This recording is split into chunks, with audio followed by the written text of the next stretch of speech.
Good morning. You are now rocking on another episode of Game Changers with your boy, Coach Vaughn. The question I pose to you today is, are you a game changer? Right? That's the question. So after every episode, I want you guys to ask yourself, are you a game changer? So we'll get right into the message for today. I was watching, I don't remember if it was ESPN. It might have been one of those around the horn clips that don't make it onto the show, but they put it like on their YouTube channel just so that people can have a quick laugh. But one of the guys was talking about going to hotels, and he was talking about he had gone to a hotel, and so he just asked the questions to some of the people over there, and he said the question that he asked is, why won't you guys rent out a room? Why would you rather lose $700 than to rent out a room to somebody for at least a little bit cheaper than your average rate? So if some of you guys don't know, what happens is that a hotel may charge $1,000 for a room. Now, of course, that's kind of high price. We talking about some high-end hotels. I don't even know why I picked that price, right? For now. But let's say a hotel room may cost somebody at a prestigious hotel $1,000 for the night.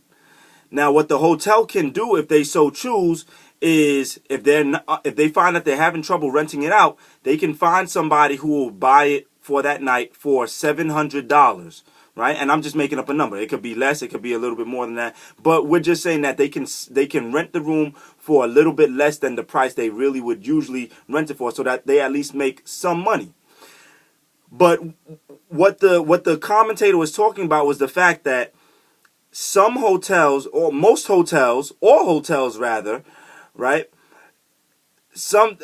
They also use their discretion, and there are times when they would rather not rent the room out at all and take a complete loss on the full $1,000 than to rent the room out for even a cheaper price of $700, so that they at least make 70% of the money that they could have. And so the question that came up was, why is that? And so what he said is that the hotel representative explained to him that what happens is the hotel has a certain amount of integrity that it's trying to keep with the people that come and rent it out. And so if a gentleman comes in and that person looks well groomed, if a gentleman comes in or a lady comes in and the person looks businesslike, or the person looks well kempt, as they call it, if the person looks like they're about serious business, okay, if the person looks like, in essence, that they might have some money, if the person looks like they have a good job, or if the person looks like, we're not even talking about whether or not the person actually has these things. We're just talking about the presentation. Listen to that word. We're talking about the presentation. We're talking about the person's appearance solely. If the person looks like they are about something, then the hotel will take the chance and rent out to that person.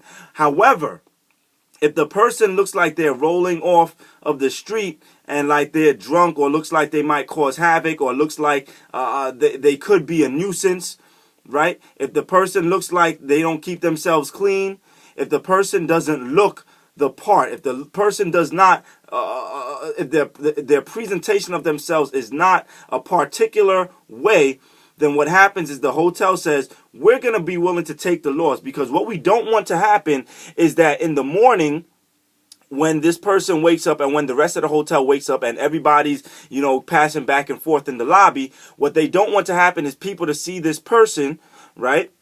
And come on, it's a real thing. Unfortunately, the world is judgmental. Doesn't mean that the person doesn't have a good job. No. Doesn't mean that the person doesn't have a good character. No. But what it means is that we still live in a world where the perception of people is in many ways based off of the outward appearance. And come on, you know that you do it too. When you're looking down the street, right? When you're walking down the street, you're checking out people's outward appearance to know whether or not you should keep on walking down the street, or whether maybe you need to cross onto the other side because there might be danger ahead, right? So they said that what we don't want to happen is for the people in the lobby to see this person, right? And then the value in their perceived value of the hotel goes down, because they see this person who does not look like they match the environment of the prestige that this hotel is trying to keep up. And so the question, as I was thinking about that, the question that was posed to my mind was, how does that play out in our everyday lives, right? Aside from just the hotel. And I thought about Bill Cosby. And some of you guys remember that episode of Bill Cosby when of the Cosby Show, when Vanessa brought home a young man named Dabness, and they were engaged to get married, but she had never told her parents, right? She had never told the Huxtable mother and father about the fact that she had gotten married to this man. Now, was there anything wrong with the man in particular? Nope. As a matter of fact, the man, his name was Dabness. He was a handyman. He was a man of character. However, the way she presented him to the family was in a way that was incorrect. And watch what Dr. Huxtable, this is what, I love the analogy that he used here. Dr. Huxtable came in and he said, listen, imagine I got you some nice food, some macaroni and cheese, some collard greens, some candied yams, right? For some of you guys, some fried chicken, some lasagna, right? For my vegetarians out there, veggie links, right? Some of you guys know about the veggie links. Some of you guys know about the Morning Star companies, right? So imagine that somebody put all this nice food for you, gathered it up, ooh, and it's looking good. You ready to eat. But imagine, Bill said, but what if that person took a garbage can lid, and served you that food on a garbage can lid? Would you still really want to eat it?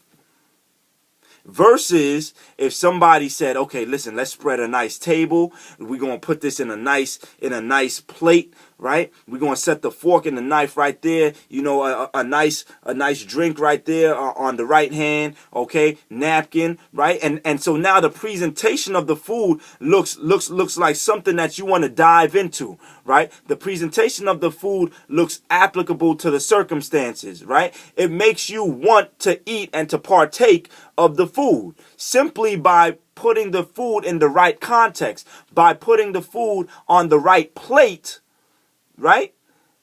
You could have the same kind of food, but it's a difference of whether you're going to eat it if I serve it to you on a garbage can lid and if I serve it to you on a beautiful, artistic looking plate.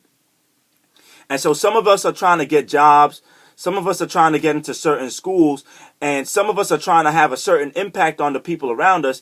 And just maybe, we have not been presenting ourselves in the right kind of way. So a part of that presentation is the way that we dress. Now, if you guys see, usually I might be in a t-shirt, usually I might be in a sweatshirt, but that's usually because I'm using some athletic principles. So within the context of athletics, within the context of sports, a hoodie might be the right thing to wear, okay? Of course, if you're going to play basketball, you're not going to play basketball in a suit. You're going to play basketball in some sneakers. You're going to go play basketball in some shorts, okay? You're playing basketball in the right context. But what we're failing to do is understand that there's a right context if we want to make it far in our careers or in our vocation, right? There's certain things that we need to do. So you might have to, right now, you might have to think, when I go to an interview, it's not okay for me to just wear a button-down shirt and some slacks. If I'm trying to have the right impression on this person without me, listen, the key is to have the right impression before you even have to open up your mouth and say anything. If before you open up your mouth and say anything, you can have the right impression on somebody, right? Then you've already completed half of the battle. And then the rest of it is what you say, is the ideas that are in your head, right? Your ability to communicate. But part of your communication is simply how you look.